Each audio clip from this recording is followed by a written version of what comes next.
আসসালামু আলাইকুম। আপনার নাম ও ঠিকানা জানতে পারি? জি অবশ্যই, আমার নাম মোহাম্মদ মনির হোসেন সাদ্দাম। আমার বাসা টাঙ্গাইল কাকমারা, আমিনবাগ কাকমারা আমার বাসা। আপনি কতদিন হলো বাইকটি এলপিজি কনভার্সন করেছেন? আমি এটা করেছি প্রায় 4 মাস, 4 মাসের মতো করছি। এলপিজিতে কনভার্সন করার পরে বাইকটি এখন কেমন চলছে? খুব ভালো সার্ভিস দিচ্ছে, আর বিশেষ করে আমার যে মান্থলি যে খরচটা ওইটা অনেক বেঁচে যাচ্ছে।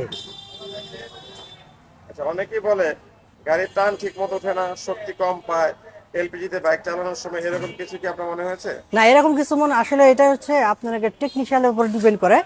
ওই যত ভালো টেকনিশিয়াল তাদের কাছে এটা করতে হয়। তেল এবং গ্যাসের মধ্যে কোনো পার্থক্য মনে হয়েছে কি? না, কোনো পার্থক্য মনে হয়নি, কিন্তু ওই গ্যাসে একটু ভালো সার্ভিস পাচ্ছি আর কি। আপনি এখন প্রতি মাসে কেমন সাশ্রয় করতে পারছেন? আমার আগে প্রতি সপ্তাহে আমার বাইকে তেল লাগতো প্রায় 500 থেকে 600 টাকা, আর এখন 200 টাকার মধ্যে আমার ইজিলি হয়ে যায়। হ্যাঁ, জি। এলপিজিতে বাইক চালানোর পর আপনার এখন কেমন অনুভূতি হচ্ছে আমাদেরকে বলবেন? আমার আসলে এইটা